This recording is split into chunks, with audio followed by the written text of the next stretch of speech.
Welcome to this video in which we roll through the many major milestones in the rapidly evolving story of self-driving cars. A driverless future seems just around the corner, but it's been a long, arduous journey to arrive at this point. The dream of self-driving cars is almost as old as the automobile. As early as 1925, Francis Houdina demonstrated a remote control car called the American Wonder, which drove through the streets of Manhattan, frightening passerbys with an empty driver's seat. Houdina, a local mechanic, is not to be confused with Harry Houdini, the famous escape artist, who was rather upset and started an altercation when people accidentally attributed the marvel to him. The self-driving car dream was alive and well in 1956, as GM released a promotional video claiming self-driving cars would arrive by 1976. In The Key to the Future, GM saw humans handing over control on the highway, enjoying a stress-free drive, and the passengers even interacting with the car through voice-activated control features. A little optimistic, but in terms of timing, it's amazing how many of this video's predictions are now becoming available in the market. And this dream's inspiration comes straight from the reality of driving in busy traffic. There is no doubt that one of the most dangerous things we do on a regular basis is driving our car. In fact, more than 94% of all driving accidents today are caused by some kind of human error. What if we could minimize or completely eliminate driving deaths by taking human error out of the picture through automation? There are also many other profound benefits that could arise from a driverless future. Instead of focusing on lanes, turns, and traffic, you could reply to work emails, eat, or relax and make the morning so much more productive. And we can extend the mobility that driving provides to the entire human population, not just those able to perform the driving task.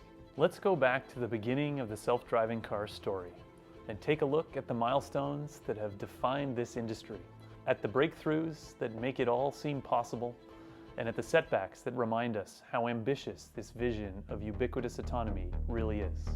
Our journey starts out with some early advances in Europe in the 1980s. Pioneers have been working on self-driving technology for over 40 years, with early vehicles mostly partially autonomous and operating at low speeds.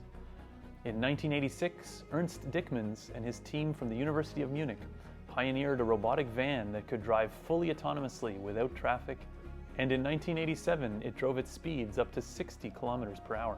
In the early 1990s, his team contributed significantly to the Eureka Prometheus project and developed an autonomous Daimler-Benz using saccadic computer vision, that is, focusing on points of interest in the environment. They had over 50 transputers, the latest microprocessors of the day, and the same probabilistic approaches used throughout robotics on board to fuse sensor input and react to road situations in real time. Ultimately, the Daimler-Benz drove 1,600 kilometers in traffic from Munich to Copenhagen with a mean distance between human intervention of 9 kilometers. At the same time in the US, Carnegie Mellon University's NAV lab was busy building a steady series of prototypes with ever-improving capabilities. In 1986, their first autonomous vehicle, NAV Lab 1, managed 30 kilometers per hour on the road using multiple Sun workstations. Then, in 1990, NAV Lab 2, a modified Humvee which could perform autonomously both off and on road, reached autonomous speeds of 110 kilometers per hour on the road. This pushed the team to attempt something much more ambitious, and in 1996, they completed their No Hands Across America tour, a 4,800 kilometer route across the continent with an impressive 98.2% autonomous driving. Soon after, the UC Berkeley PATH project rose to prominence with successful demonstrations of autonomous platoons of vehicles operating on dedicated HOV lanes on the I-5. In 1992, 4 vehicles drove in convoy at highway speeds, relying on magnetic markers on the roadway for precise relative positioning, and demonstrated that using this kind of convoying saves on fuel costs and reduces wind drag. Successful tests continued, and in 1997, large-scale demonstrations with 8 to 10 vehicles were completed. The project also firmly established the use of radar systems and vehicle-to-vehicle communications in the AV industry, leading to advances such as adaptive cruise control and emergency braking. Then, in 2002, DARPA, the Defense Advanced Research Projects Agency, announced the first of its grand challenges that would forever change the world's perception about what autonomous robots can do. The first event was held in 2004 and DARPA offered the winners a $1 million prize if they could build an autonomous vehicle that was able to navigate 142 miles through the Mojave Desert. Although the first event saw only a few teams get off the start line, and Carnegie Mellon's red team taking first place having driven only 7 miles, it was clear that the task of driving 140 miles through the desert without any human aid was indeed possible. In the second DARPA Grand Challenge, the next year, 5 of the 23 teams smashed expectations and successfully completed the track without any human interventions at all. Stanford's vehicle Stanley won the challenge, followed by Carnegie Mellon's Sandstorm. The era of driverless cars had arrived. Later, the 2007 installment, called the DARPA Urban Challenge, invited universities to show off their autonomous vehicles on busy roads with professional stunt drivers. This time, after a harrowing 30-minute delay when the Jumbotron screen blocked their vehicle from receiving GPS signals, the Carnegie Mellon team came out on top, with Stanford's junior vehicle coming in second. The 3 grand challenges were truly a watershed moment in the development of self-driving cars, changing the way the public and, more importantly, the tech and automotive industries thought about the feasibility of full vehicle autonomy. It was now clear that a massive new market was opening up, and the race was on.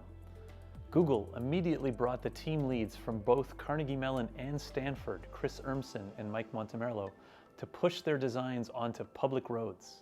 By 2010, Google's car had logged over 140,000 miles in California, and later wrote in a blog post how they were confident on cutting the number of traffic deaths by half. Their pursuit of this ambitious goal continues to this day, with the team having logged over 10 million miles as of October 2018.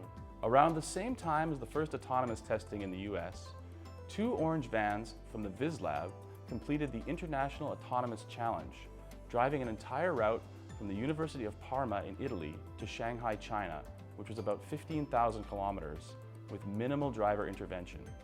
A year later, Volvo demonstrated their road train concept, in which one vehicle could control several other vehicles behind it, thereby reducing road congestion and improving driver comfort.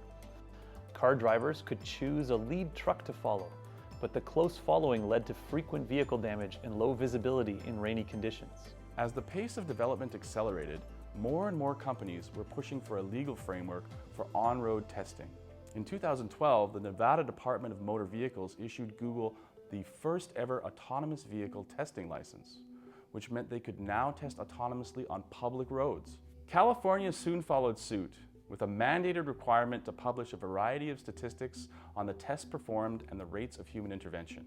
In 2013, 125 years after the first Bertha-Benz car was demonstrated for public use, Mercedes-Benz demonstrated their self-driving capabilities by covering the same 106-kilometer route autonomously. With multiple players demonstrating viable on-road demos, public interest in autonomous driving has taken off. The Consumer Electronics Show in Nevada became the annual showcase for the greatest self-driving tech and the wildest vehicle redesigns. About a year later, Google demoed their Firefly Car, a vehicle designed from the ground up to be autonomous at speeds up to 40 kilometers per hour. With no steering wheel or pedals, passengers can instead sit back and relax, and only press one stop button if they feel uncomfortable. By doing so, Google showed us what the AV future could look like. And Tesla wasn't far behind, and around the end of 2015, they introduced their suite of autonomous features into the software called Autopilot. By 2016, they had demonstrated how Autopilot could self-park and could be summoned by a button. This represented the largest deployment of partially autonomous features at the time, and saw Tesla quickly racking up millions of kilometers driven with their Autopilot. Inevitably, however, as the number of autonomous miles driven expanded, the first fatal accident involving a Tesla Model S happened in Florida in 2016. This was caused by a simultaneous failure of both camera and radar sensors to correctly identify a left-turning transport truck and an inattentive driver used to a car that takes care of itself. This setback demonstrated the dangers of reliance on human monitoring of self-driving systems. Despite this setback, progress continued unabated. This was also the time the notion of autonomous taxi fleets were becoming popular, with startups like Zoox and Nutonomy leading the way. In fact, Nutonomy taxis first became operational in Singapore in 2016.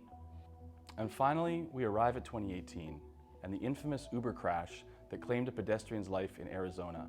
This incident sent shockwaves through the autonomous vehicle testing community, with Uber stopping testing until the details could be fully understood through an independent investigation by the National Highway Traffic Safety Administration. We'll discuss this worrying case in more detail in the first course, as an example of the challenges that remain in self-driving systems. So the story of the development of autonomous vehicles is a story of enormous successes, as well as setbacks that seem to be happening more often recently. So what is it that's driving the increase in self-driving accidents during testing? First, the number of miles being driven by self-driving cars in hard conditions is exploding, so the number of accidents are bound to go up. In fact, Waymo recently announced that as of fall 2018, they have completed over 10 million miles of autonomous driving. The time between human interventions continues to grow, with the most advanced systems traveling thousands of kilometers without any intervention at all. Human-level performance appears to be just around the corner, but the industry needs more support than ever to meet and exceed this ambitious goal. Many new and established companies are pushing to bring truly driverless cars to market as early as 2020. The first large-scale deployments will be in fleets, where companies own the vehicles and provide revolutionary new services like robotaxis and driverless delivery. The technology is still quite expensive, but prices will fall quickly as economies of scale take over. So much still needs to be done to bring about the transformational changes we expect driverless cars to bring to our society. The industry will continue to need outstanding engineers to produce innovative solutions for driving. So I guess the real question is, are you ready to help shape the future of personal mobility?